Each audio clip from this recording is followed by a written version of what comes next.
तो राधे राधे सभी को, जय महाकाल। हम शुरू करने जा रहे हैं एक्सरसाइज 3.1 मैट्रिक्स चैप्टर की।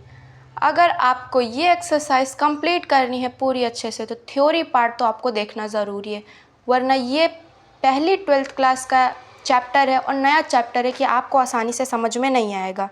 तो मेरी प्रीवियस वीडियो में जाके आप इसका थ्योरी पार्ट देख सकते हैं। तो अब हम स्टार्ट करते हैं मैट्रिसेस से। मैट्रिसेस की पहली एक्सरसाइज का पहला क्वेश्चन में जैसे कि आपको मैट्रिक्स दे चुकी हुई है, ये ए की मैट्रिक्स है। 2 5 19 -7 35 -2 5/2 12 √3 1 -5 17। तो अगर आपको मैंने बताया है तो रो क्या है, कॉलम क्या है। तो मैंने बताया था कॉलम जो खड़े हुए होते हैं, तो ये और ये कॉलम है और ये बेसिकली रो है। तो हमसे पहले क्वेश्चन में पहला इसमें पार्ट दिया गया है। पहला पार्ट का क्वेश्चन ये है कि the orders of the matrix, हमसे इसमें ऑर्डर पूछ रही। तो मैंने आपको बताया था ना कॉलम में ऑर्डर क्या होता है 3/1 का, और मैंने उसके एग्जाम्पल में रो में बताया था तो रो में होता है 1/3 का। तो इसमें ऑर्डर है 3/4 का। देखिए क्योंकि इसमें 3 रो हैं और 1 2 3 4 कॉलम्स हैं, तो इसका ऑर्डर है 3/4। अब हम आते हैं अपने सेकेंड पार्ट पे। हमारा सेकेंड पार्ट पूछा गया है द नंबर ऑफ एलिमेंट्स। कुछ नहीं, नंबर ऑफ एलिमेंट्स क्या हैं, कितने सारे नंबर्स हैं इसमें। बहुत ईजी है, काउंट करके सेकेंड पॉइंट का आंसर आ जाएगा। 1 2 3 4 5 6 7 8 9 10 11 12। तो इसमें बेसिकली 12 एलिमेंट्स है। ये भी इजी था, ये भी इजी था, ज़्यादा कुछ करने की ज़रूरत नहीं थी। अब हम आते हैं अपने थर्ड पार्ट पे। तो थर्ड पार्ट हमारा बेसिकली है right the elements.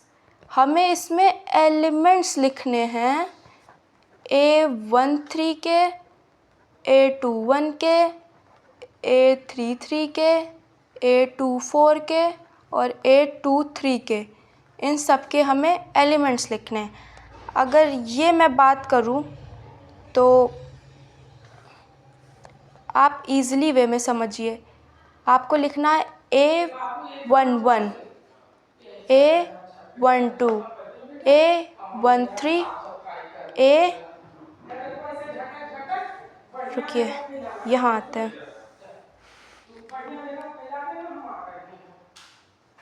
A11, A12, A13, A14। तो ये हैं पहले रो के एलिमेंट्स। अब सेकंड रो के एलिमेंट्स पे आते हैं। A21, A22, A23, A24। अब हम आते हैं थर्ड रो पे। A31, A32, A33, A44, मतलब A34 सॉरी। अब इस पे एज इट इज़ हम नंबर्स लिख देंगे 2 5 19 -7 और इसमें लिखते हैं 35 √3 -2 -1 और इसका होगा 5/2 12 -5 और 17। तो हमसे पूछा गया था A13 के एलिमेंट्स। इस पे A13 क्या है 19, तो इसका होगा 19। अब हमसे पूछा गया A21 के एलिमेंट। A21 के एलिमेंट्स हैं 35 यहाँ पे। अब हमसे पूछा जा रहा है A33 के। A33 के हैं -5। अब होगा A25 के। A25 का एलिमेंट होगा हमारा 12। ऐसे ही A23 का एलिमेंट अगर आपको समझ में आ रहा है तो प्लीज़ कमेंट पे बताइए कि A23 का एलिमेंट क्या है। बाकी ये सारा पार्ट आपको क्लियर हो गया है तो बहुत अच्छी बात है।